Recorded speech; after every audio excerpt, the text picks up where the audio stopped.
So we have this DBPOWER jump starter. This is the 500 peak amp, and it has a starting current of 250.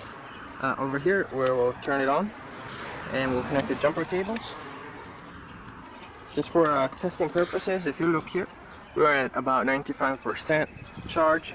And one other thing is, you normally wouldn't jump start a car this way, but we will disconnect the battery and see if this jump starter alone can start this car. This is a Chrysler Crossfire. It has a 3.2 liter engine, and that's a V6.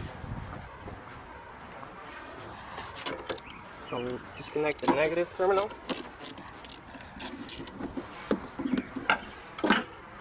Next, we will connect the positive, and here we'll just connect the negative directly. And so as you can see, the battery is not helping at all. And let's just check it one more time. It still says 95%.